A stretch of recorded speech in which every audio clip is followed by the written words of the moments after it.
नमस्कार साथियों, स्वागत है आप सभी के अपने YouTube चैनल में। साथियों, आज हम दो बातों पे चर्चा करेंगे और EMRS को लेकर, जिसमें पहली चर्चा होगी क्या बिहार में ज्वाइन कर ले, क्योंकि आपका अपॉइंटमेंट लेटर आ चुका है, मेरे को पता है इस बात का, और काफी दुविधा में आप हो। दूसरी बात हम चर्चा करेंगे ट्रांसफर पॉलिसी पर चर्चा, संभावित चर्चा। संभावित का मतलब ये है कि कुछ साथी कहते हैं कि सर आपको पता नहीं, आप संभावना व्यक्त करते हो, तो मैंने पहले ही लिख दिया है संभावित चर्चा करूंगा जितना मेरे को पता है। तो जिसको ये वीडियो देखना है वही देखें, बाकी अब बंद कर सकते हैं। चलिए साथियों, बातें करते हैं क्या बिहार में ज्वाइन कर ले।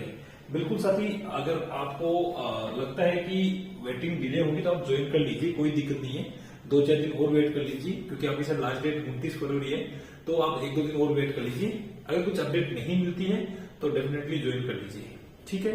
दूसरी बात, सावधानी क्या, तो सावधानी आपको यही रखनी है, आप वहां से रिजाइन करके आओ तो अपना रेजिग्नेशन लेटर जरूर लेके आना। तो अपना रेजिग्नेशन जो लेटर है ना, वो जरूर लेके आना, उसके बिना ज्वाइन मत करना, वरना दिक्कत हो जाएगी। क्यों? क्योंकि अगर आपका मान लो आपका प्राण जनरेट हो गया एनपीएस के लिए, या आपका नेशनल टीचर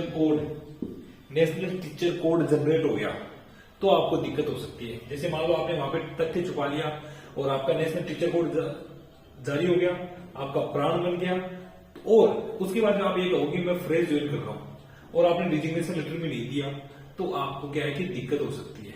ओके, तो अगर आप ध्यान रखना, अगर आपका एनटीसी और आपका प्राण दोनों बन गए हैं तो प्लीज ज्वाइनिंग के वक्त रिजिग्नेशन लेटर जरूर लेके जाना, ये गलती मत कर देना। और रिजिग्नेशन लेटर तो आप लेके ही जाना, अगर ज्वाइन कर रहे थे 10 दिन ज्वाइन करो चाहे 2 दिन ज्वाइन करो, लेकिन रिजिग्नेशन लेटर आपके पास 100% होना चाहिए कि हाँ आपने वहां से रिजाइन कर दिया है। दूसरी बात, डीवी के टाइम में आप जॉब में नहीं थे, बट अभी आप जॉब में हो तो एनओसी की जरूरत नहीं है, क्योंकि आप पर्सनल बैकग्राउंड पे रिजाइन करके आ रहे हो। ओके, ठीक है साथियों, इतनी बात है। दूसरी बात है ट्रांसफर पॉलिसी पर चर्चा। तो अभी तक जो EMRS है उसकी ट्रांसफर पॉलिसी ऐसी कुछ नहीं थी, लेकिन अब पहली बार सेंट्रल लेवल पे भर्ती हुई है, तो अब इसकी जो ट्रांसफर पॉलिसी है, मैं जहां तक मानता हूं एनवीएस और केवीएस की तर्ज के ऊपर होगी, ठीक है। लेकिन अब दिक्कत क्या है, न्यू एजुकेशन पॉलिसी। तो नई शिक्षा नीति का क्या नियम है 2020 इसमें ये नियम है कि टीचर्स का ट्रांसफर कम से कम हो। दूसरी बात, टीचर्स को घर के पास में पोस्टिंग दी जाएगी, ठीक है। तो दो बातें, अगर टीचर को घर के पास में पोस्टिंग दी जाएगी तो अपने लिए अच्छा है। थोड़ा सा नुकसान कब है, अगर एनईपी की गाइडलाइन आती है कि टीचर्स का ट्रांसफर कम से कम हो, तो कहीं ना कहीं हमें थोड़ा सा नुकसान वहां पे हमें देखने को मिल सकता है। लेकिन मैं जहां तक मानता हूं, अपना जो ट्रांसफर पॉलिसी है वो एनवीएस और केवीएस की तर्ज पे आएगा।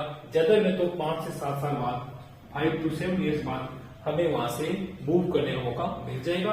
और वहीं हार्ड स्टेशन है, अगर हार्ड है तो हमें 3 साल में वहां से निकलने का मौका मिल जाएगा। ठीक है साथियों, आज के लिए इतनी अपडेट है। ट्रांसफर पॉलिसी के लिए मैं फिर कह रहा हूं, आएगी तो नवोदय और केवी की तरफ पे आएगी, और ये हमारे लिए बहुत ही अच्छा रहेगा। ठीक है साथियों, और दूसरी बात, लाइक अगर अच्छा लगे तो प्लीज लाइक जरूर करना। आज के लिए इतनी अपडेट है। ज्वाइनिंग के बारे में और बता देता हूं, ज्वाइनिंग की अभी भी मुझे कंफर्म लग रहा है कि आपकी मार्च में ज्वाइनिंग हो जाएगी, लेट नहीं होगी, मुझे जहां तक आइडिया है। आगे आपको पता है, भगवान जाने, क्योंकि कुछ चीजें होती है वो अनिश्चितताओं का खेल है, कुछ कह नहीं सकते। ओके, और कोई भी अगर डाउट हो तो प्लीज कमेंट करके बताएं। थैंक यू, धन्यवाद।